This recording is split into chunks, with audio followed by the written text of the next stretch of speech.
Same person, similar question. Confidence to do workshops, masterclasses, and public speaking stuff. I know that you share this. You guys may have even spoken about it on one of the most recent podcasts as well. Look inside your house first in terms of your clients have questions that they need answered. Do something for them. Yeah. So present to your clients. Mm-hmm. So you want to run a workshop.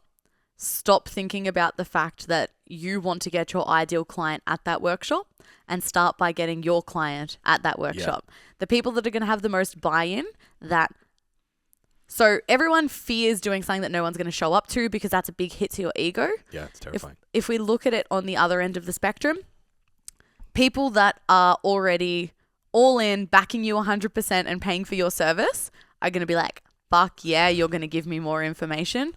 And your ego is going to also enjoy that. But you're going to be helping them by providing them with more and using that as practice because they're people that you're already comfortable around. Yeah. So whether it is doing something for your own clients first, then selling it to other people or recording that to do as a masterclass, like I think that's just got to be the first step. One, solve a problem to the people directly that you know will be interested in it. Yeah. And I guess it's the same for the content stuff too. Stop doing it for other people. To answer your own clients' questions first. Yeah. But yeah, that would be how I did. Not how I would. How I did. I've done these things now. I did a deadlift workshop for my clients first. Yeah. And you might be like, well, I already coached them to do deadlifts and blah, blah, blah. No, they'll do it. Yeah. Did nutrition one, yeah. And then from there, you can go on and sell that to other people and get that buy-in. But bums in seats, even if they are your own clients' bums. Yeah, and I think there's a lot of people I think that we're experiencing because we've been doing the business coaching thing for a while now. We've had people that have come in early that are now at a stage of like impatient because they've been around a long time, but they're not seeing. Yeah. Because I remember being there. Yeah. I remember Jason and I just like coming out of workshops and just like, this person's a fucking idiot.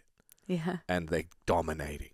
What are we doing wrong? Why? It's super impatience. I understand it. But I think for these things, so same with the recording content in the gym, but especially like the workshops and stuff, what's the motivation?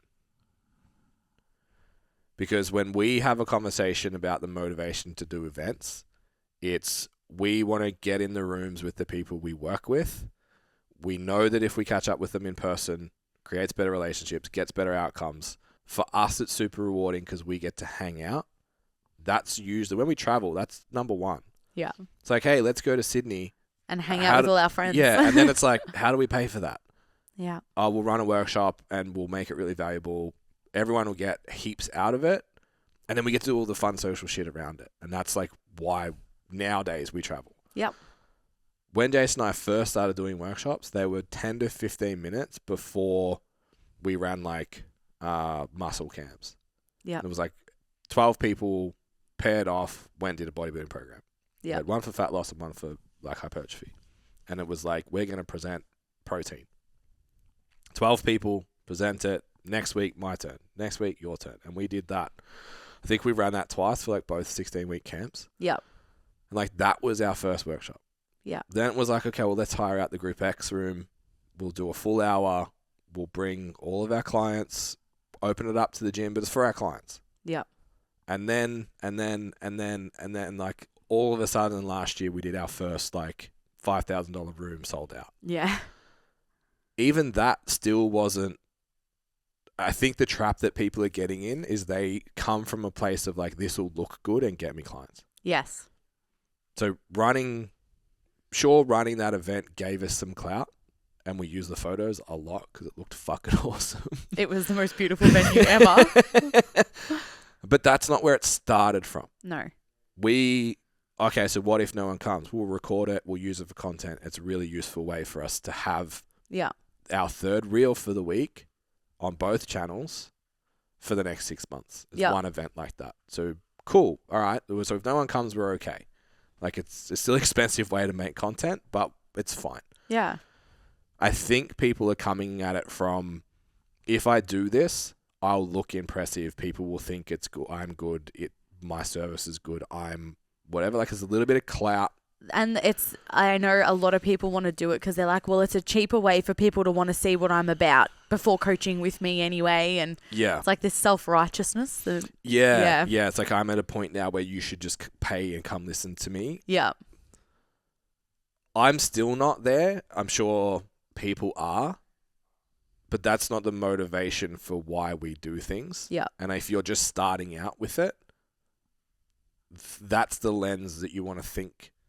Because you'll go, oh, just running it for my client. If you go like, oh, I'm just going to run it for my clients, it's like you're out. Like the drive behind it's not right. Yeah, 100%. And I think it also helps when you talk about something. I don't know. I don't think this is controversial at all in saying it, but like, you don't want to have to learn something to present it.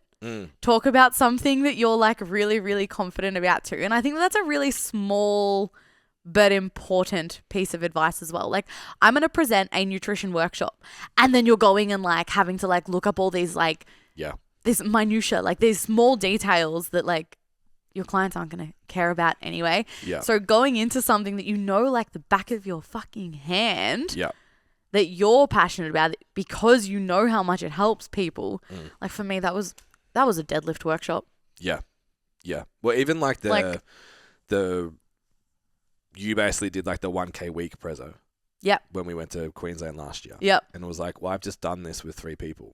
Yeah. And it, like, I know this. Yes. I've seen it happen with people. My God, I was like shitting myself. Like, that was the first time that I'd presented with you guys. Yeah. And the first 5 minutes, I was like, guys, I am absolutely terrified. And then it started, and I was like, oh no, I know this. Yeah. And then one person asked the question. I was like, oh my God, wait, you guys actually want to know? Like, and it's just like that reminder. Like, yeah. But yeah, knowing the topic, I think that helps with the imposter syndrome and all of that. Like, just, yeah, I don't know. Like, you can't really teach people like morals and values, but like, do something that means a lot to you. Not what you think you should be doing. Yeah. Not what she did that workshop, so I need to do that workshop because hers sold out. So the demand is there. Yeah. And when you do those things, it's going to make it a lot more easier to get motivated and not disheartened by it as well, because you know why you're doing it. Yeah. Yeah, I think that's such a huge part of it too. So I think, I don't know if the value compass is still on Learn. I think it might be. We do a value compass for everything we do. Yeah. The first word is really important. It's like, what's the value in this? Correct. What do we actually offer? So if we're going to run a workshop, the value compass would be, who's the person we want to deliver this to? What are their core problems? How do we solve it during the workshop? And then what are they leaving with? Yeah. Then we go, cool, well, say for the programming workshop, it's like, people want quantifiable numbers. I wrote that because I was sick of giving people programs that I didn't understand. Yeah. It's like, this will probably work for 8 people. The other 2, I don't know why. Yeah. And I would just want to know that when I give someone a program, every set and rep range and everything in it, I could do it for exercises, but why is it here? Because at the moment, it's just intuition. It's not good enough for me. Yeah. So it's like, okay, well, the personal trainer wants to leave with a framework to go and apply to their business on Monday. Let's build that. Sweet. We have that product. Then, can we do it in a sexy room? Can we do it in a nice presentation? Can we get Tam there? How do we set it up for the mics? How do we set up where the camera is? How are we going to present this? Could we repackage it? All those questions come after. Yep. The clout marketability side of it is secondary to the thing. So if you're going to present to 6 people that are your clients, how do I make this the best experience for the 6 people? Then go, okay, now how do I leverage this? Yeah. Where I think most people go, it'll look really cool if I have 10 people and then I can post about it. And then when they get 5, they're like, oh, failed. Versus, I'm going to have a group of people there that I can help, and then I'll find a way to make it useful from a marketing standpoint. Yeah. Agreed through and through. Sick.